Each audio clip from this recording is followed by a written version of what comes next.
Assalamualaikum warahmatullahi wabarakatuh. Sahabat fisika, sahabat pencinta fisika yang hebat dan cerdas. Alhamdulillah kita jumpa lagi melalui video pembelajaran fisika. Kali ini kita akan membahas materi tentang gelombang berjalan. Silakan untuk menyimak materi ini dengan sungguh-sungguh sehingga materi yang tersampaikan dapat dipahami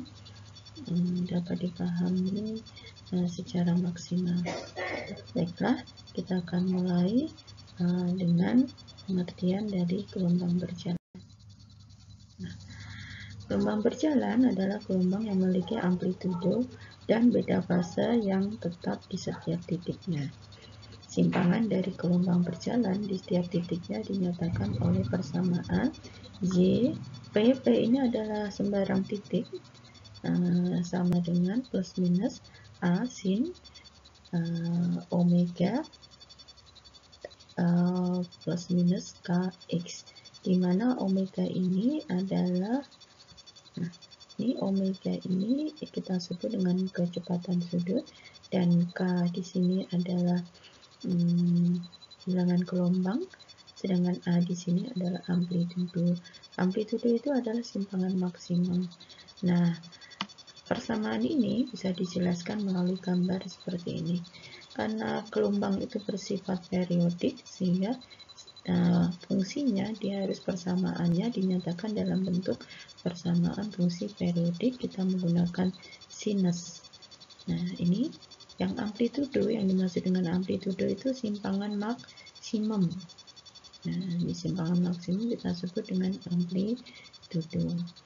Nah, ini adalah jarak ini asal ketar sampai ke titik rambat gelombang tertentu di titik P, sehingga persamaan simpangan di titik P ini dapat dinyatakan plus minus A sin ini omega T plus minus K ini bilangan gelombang Kx.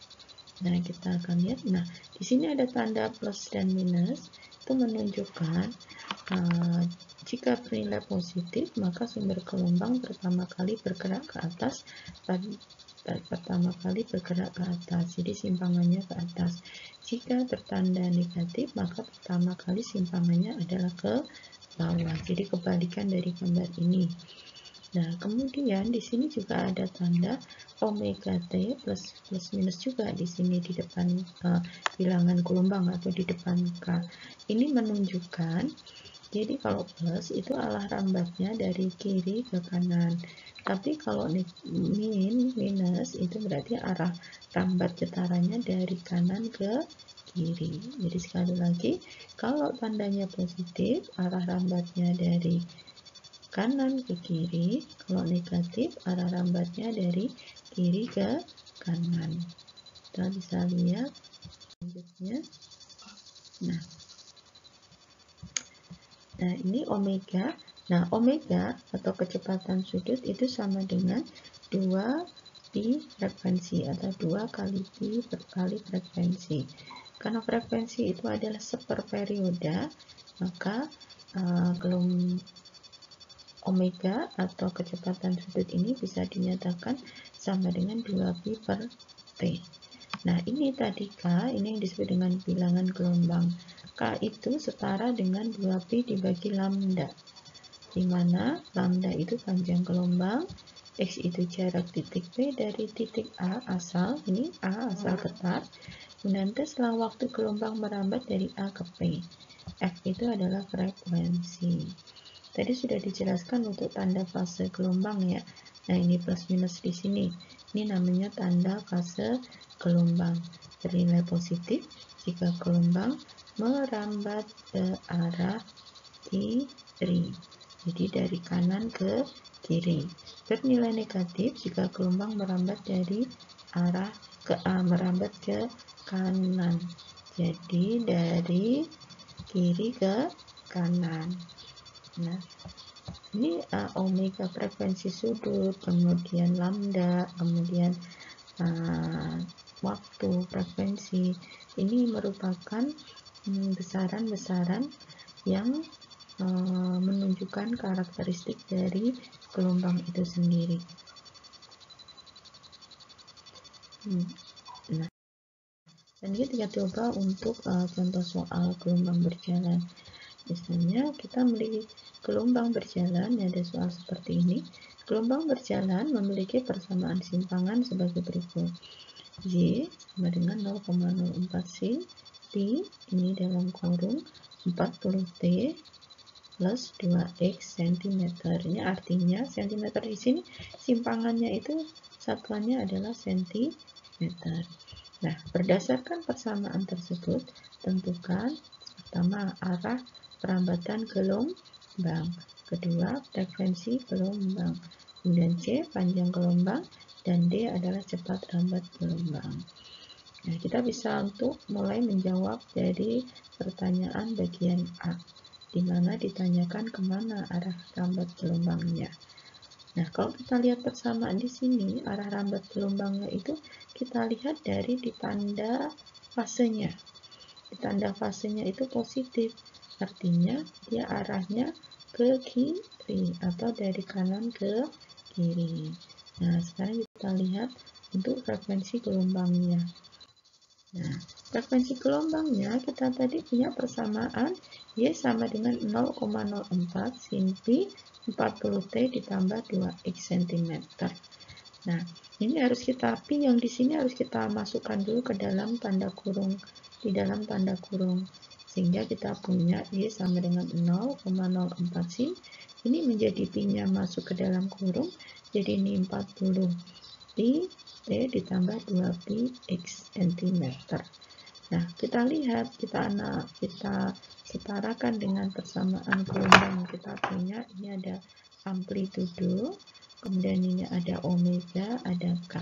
Dari ini kita lihat bahwa ini omeganya atau kecepatan sudut itu nilainya sama dengan 40 pi. Sedangkan K, jadi kita lihat di sini ya.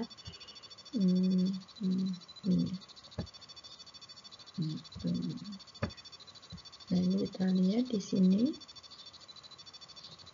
ya, sini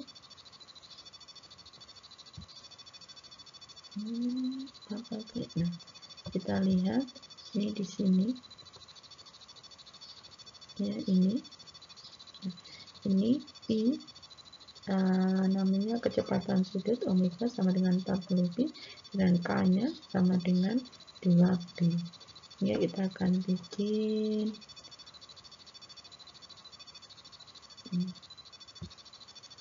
begini. Nah ini, nah sehingga kita punya ini. Nah, tuh. Ya. Nah, omega sama dengan 40 pi.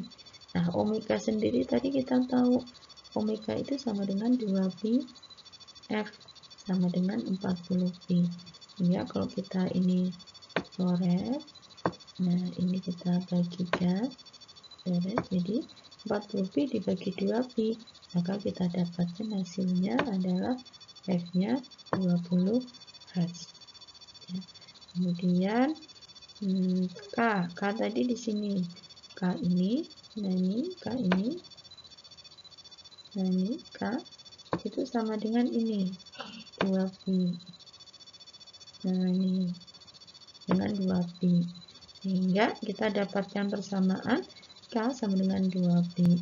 Nah, K sendiri itu sama dengan 2 pi per lambda, sama dengan 2 pi. Dan ini kita coret sana, ini kita dibagi, jadi hasilnya 1, sehingga lambda sama dengan 1 cm.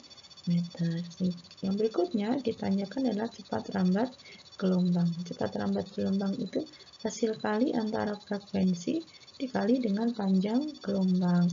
Kita tahu tadi frekuensinya kita dapat ini 20 Hz, kemudian panjang gelombangnya kita dapatkan 1. Sehingga kalau kita sekalikan 20 dengan 1 sama dengan 20 cm per sekon. Atau ini kecepatan atau cepat rambat gelombang ini juga kita bisa cari menggunakan nilai dari omega atau kecepatan sudut dibagi dengan bilangan gelombang, sehingga nanti kecepatan sudutnya itu 40 pi, kemudian bilangan gelombangnya 2 pi, maka dapatlah 20 cm per sekon. Jadi untuk mencari cepat lambat gelombang ada dua cara ya. Kita bisa menentukan dulu frekuensi dan panjang gelombangnya, atau kita bisa melihat nilai dari kecepatan sudut dan bilangan gelombang pada persamaan simpangan gelombang itu sendiri. Nah, demikian keterangan atau penjelasan terkait materi gelombang berjalan bagian yang pertama.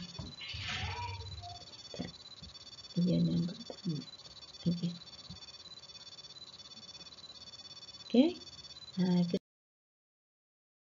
akan lanjut nanti materi gelombang berjalan pada bagian yang kedua. Terima kasih atas perhatiannya. Semoga bermanfaat dan bisa dipahami. Wassalamualaikum warahmatullahi wabarakatuh.